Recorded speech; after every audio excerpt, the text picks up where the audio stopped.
In this video, I'm going to show you 3 simple methods that I'm using this year, which are greatly boosting the productivity of this growing space. One of the things that we're always looking to do in our growing spaces is get more harvest from them. I'm just harvesting some carrots here that are interplanted actually with onions. And I think that 3 areas that offer quick wins for gardeners in terms of boosting the yields that we get. Better use of container growing, being clever with vertical planting and vertical structures, and also utilising the principle or the mindset of just plant something. Let's start with containers and how the use of containers can effectively double productivity within certain areas of your garden.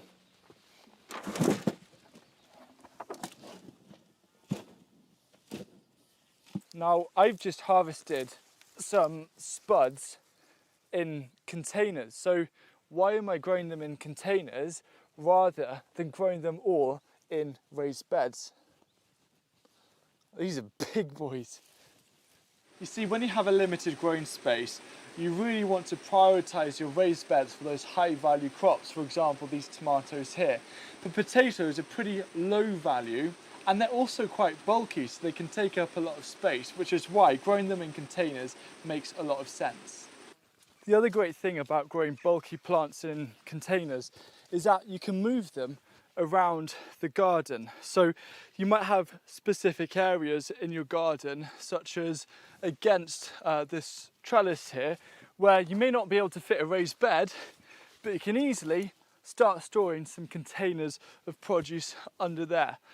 And the thing about raised beds is you can't really move them.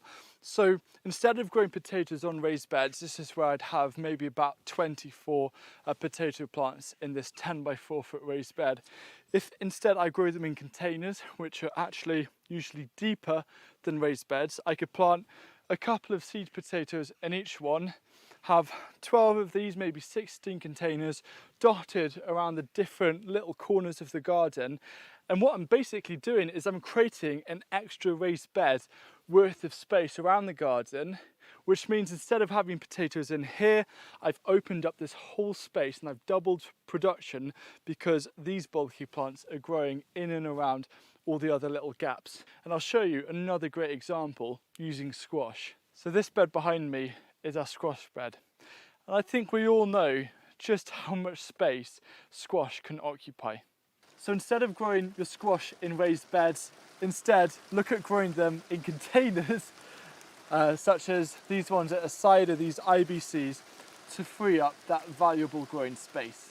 Another fantastic place to put your squash plants to free up raised bed space is actually in any compost bin that has been recently filled up or is currently breaking down. Put in your squash plants. Now we have got a pumpkin that we're training over this archway as well, so feel free to get creative. So why not next growing season you focus on growing your squash in your compost bins and in containers, and just think about what you can grow with all of that extra space that suddenly appeared in your garden. The next area to explore for quick wins that we can get in terms of boosting the productivity of our garden is doing vertical structures in a way that doesn't take up too much raised bed space. But before I do that, I want to plant a little idea that you can utilize in your garden as well. So tell me, what is every gardener's dream? To me, I honestly think it's having a walled garden. And of course, not many of us do. So the second best option is creating a walled garden on a budget using trellis. The great thing about trellises is they really add to the visual aesthetic of a garden. I love walking through this archway. We've got silverberries sweeping in this way. We've got thornless blackberries coming over the top. But there is one benefit that I think is more important than being able to grow these berries, and it's actually how trellises improve the microclimate within the boundaries of the garden.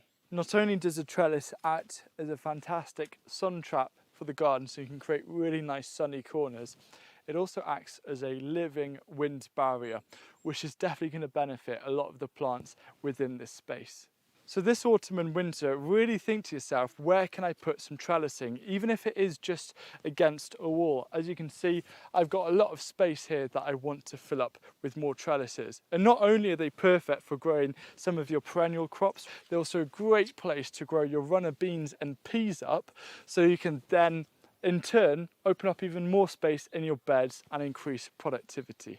One thing I do love to do in this garden is to utilise wigwams and vertical structures. I think they really contribute to the aesthetic, and they also create microclimates within themselves.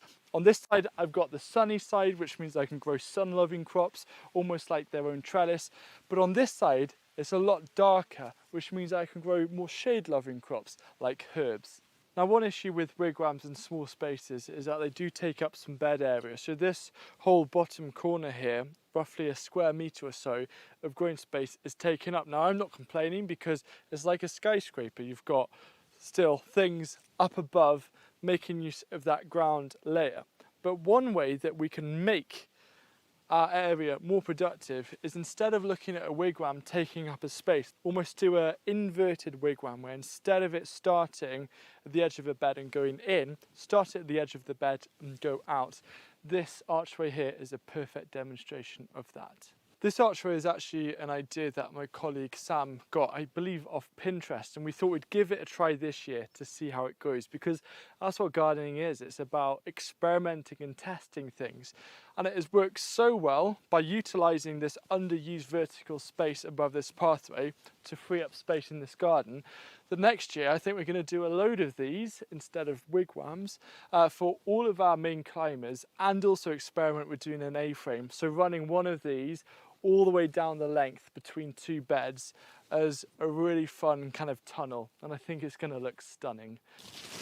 And of course, the other benefit of creating a structure like this over a path is that everything is so easy to harvest. Now, I love creating a detailed planting plan of the garden. In fact, I've created a whole online course called the Productive Planting Plan to show you how to make the most of succession planting to increase yields.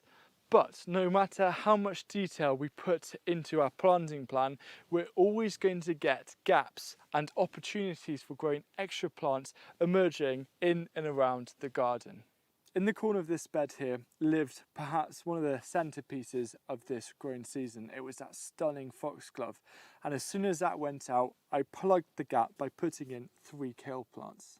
For the spontaneous side of gardening, the no rules gap plugging is a wonderful method that is so easy to do, and it brings amazing results. One of the biggest principles of soil health in the garden is for as long as possible to have living roots in the ground. For example, this area here is covered by dwarf French beans, but there's actually a little space here that was totally unintentional, and it's empty and it needs to have roots in. So what I'm doing is I'm going to be transplanting this little plug plant of Swiss chard to put in and grow. And the idea with this is that it will put those roots down into the soil, help maintain good soil life, and as a result I'm also going to be able to get a harvest from this as well. Now, one tip is you want a default crop in August to use to plug gaps. My go-to choice are leeks. They grow so well in this climate, and the great thing about them is that they can stand all through winter, but they'll be gone by kind of March and April. So next year, think to yourself, what is that one default crop that I can transplant in August that you enjoy eating, so you can not only get roots in the ground, but you get more harvest, because gaps are inevitably going to appear, and you want to make sure you have something up your sleeve ready to fill it. A top tip whenever you're transplanting or planting out something like these leeks here is to plant them on a diagonal offset instead of in straight rows and blocks. And there's an illustration on the screen right now to demonstrate how you can fit in so much more food because the rows don't need to be as far apart. Now, why am I holding a bunch of garlic? Well, it's to remind you 2 things. Firstly, make sure you have some open space in October so you can plant your garlic cloves for your plants to harvest next year. And also, if you haven't yet, make sure you do start ordering those cloves, because sometimes they can sell out. If you're looking to get more harvest from your vegetable garden, then definitely watch this video here. It's 10 top tips to maximize the productivity of small spaces, and it's jam-packed with ideas that you can use, and I really hope you find it useful.